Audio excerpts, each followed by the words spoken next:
Yang menyebabkan mereka menagentar dengan saya ialah kerana saya tahu terlalu banyak rahsia mereka. Saya tahu beberapa bilion ringgit wang UMNO yang dicuri untuk kepentingan beberapa orang.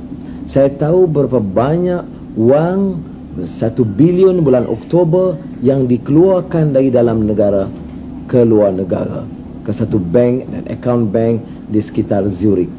Saya telah lapor kepada Dr. Mahathir mengharapkan dia pemimpin yang boleh dipercayai. Rupa-rupanya dia menyimpan maklumat itu, dan saya tidak boleh nafikan bahawa ada pakatan sulit di antara beliau dan beberapa orang berkenaan.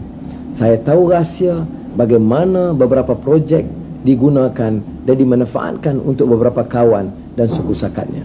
Mereka takut dengan maklumat ini. Tetapi saya sudah beritahu bahawa saya tidak, pada peringkat awal ini, tidak bercadang untuk menentang Dr. Mahathir dalam pimpinan parti dan kerajaan, mengharapkan bahawa beliau akan berhenti secara terhormat, dan bila kita ambil alih, kita akan betulkan cara baik tanpa membawa imej yang jijik terhadap keburukan beliau. Tetapi beliau telah tidak beri pilihan. Beliau menghina saya, menghina ulama, mempermainkan hukum agama, walau kerana beliau anggap beliau maha kuasa dan dikelilingi oleh orang-orang yang tidak ada keberanian sama sekali untuk membuat teguran terhadap beliau. Beliau hidup dalam dunia impian. Beliau hidup dalam tidak jejak kepada bumi yang nyata. Beliau anggap beliau Perdana Menteri yang paling popular di dunia, dan beliau juga anggap bahawa beliau telah dapat lakukan apa saja mengikut kehendak nafsu serakah beliau, dan beliau melakukan kesilapan besar kerana bertindak zalim, dan doa orang yang dizalimi atau mazlum insya-Allah akan dikabuli oleh Allah SWT. Kita telah berusaha menasihat sebagai anak kepada bapa. Saya tidak boleh nafikan memang saya ada kasih kepada Dr. Mahathir sebagai bapa. Sakitnya, demamnya, penatnya saya ambil tahu.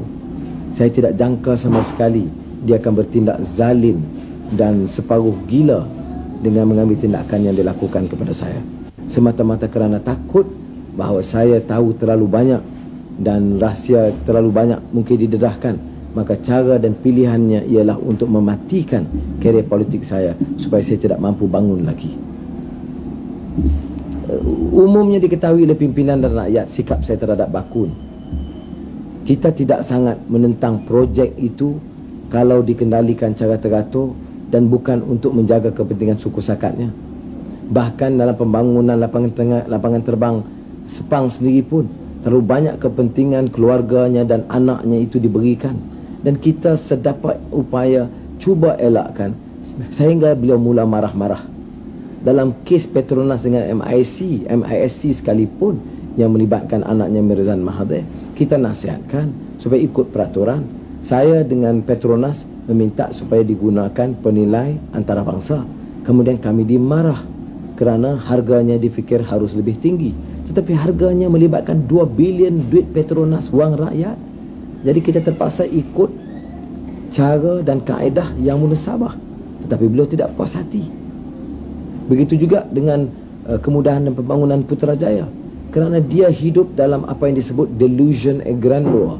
Mesti yang tertinggi, yang terhebat, yang terbesar, termasuklah istana rasmi beliau maunya yang terindah dan terbesar di dunia. Ada yang mengatakan saya luluskan. Saya ingin menyebut saya tidak luluskan pembangunan rumahnya.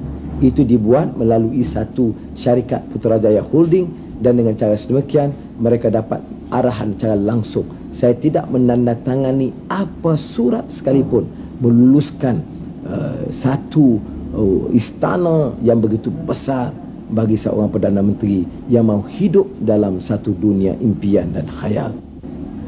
Sebelum ini beliau mengecam raja-raja, membazir.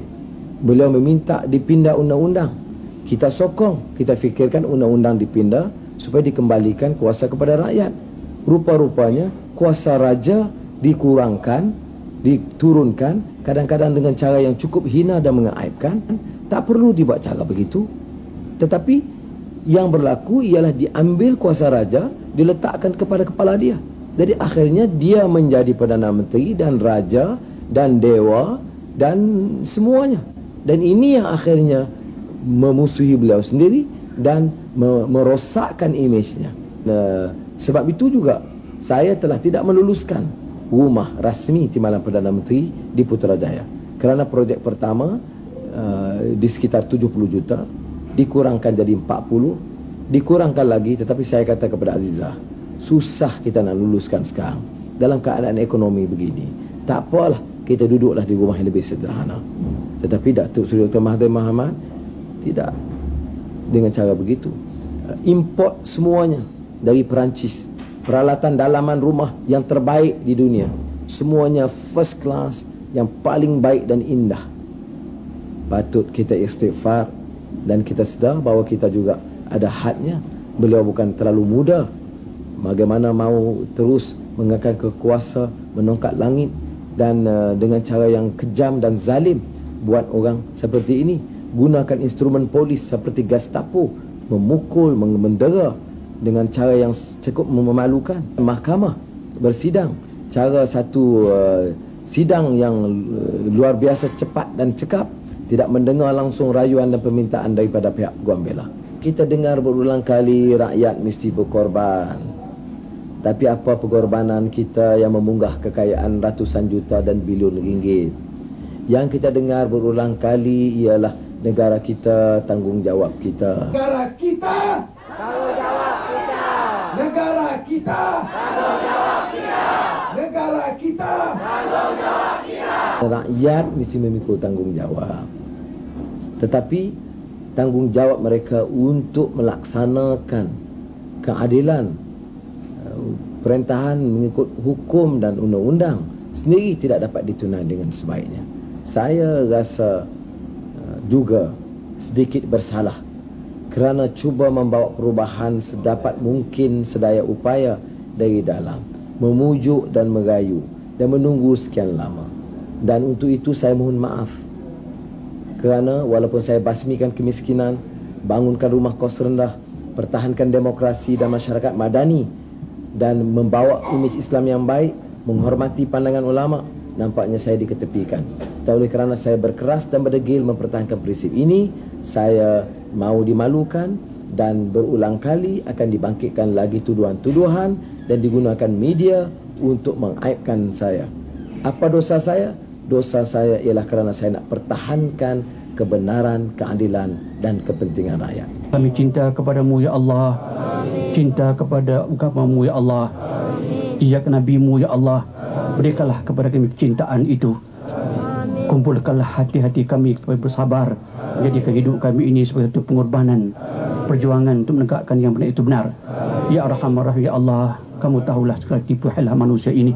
Berikanlah yang hilah itu satu yang dikatakan makrullah rahim. Ya Arhamar Rahimin, tipu hilahmu lebih supaya manusia.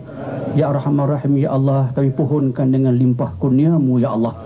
Berikanlah kesabaran kepada kami sekalian, terutama yang ditimpa bala bencana, dugaan daripada-Mu ya Allah. Kepada Allah, kepada kami, jadikanlah hidup kami ini yang berguna kepadamu, berguna kepada agamamu, berguna kepada dirimu ya Allah Arhamar Rahimin. Rabbana faghfir lana dhunubana wa kaffir anna sayyiatina taqabbal abrar. Rabbana taqabbal minna ya Allah du'aana innaka antas samiul alim wa tub alaina tawwabur rahim. Da'wahum fiha subhanakallahumma wa tahiyatuhum fiha salam wa akhiru da'wahum alhamdulillahi rabbil alamin. Taqabbalallahu minkum.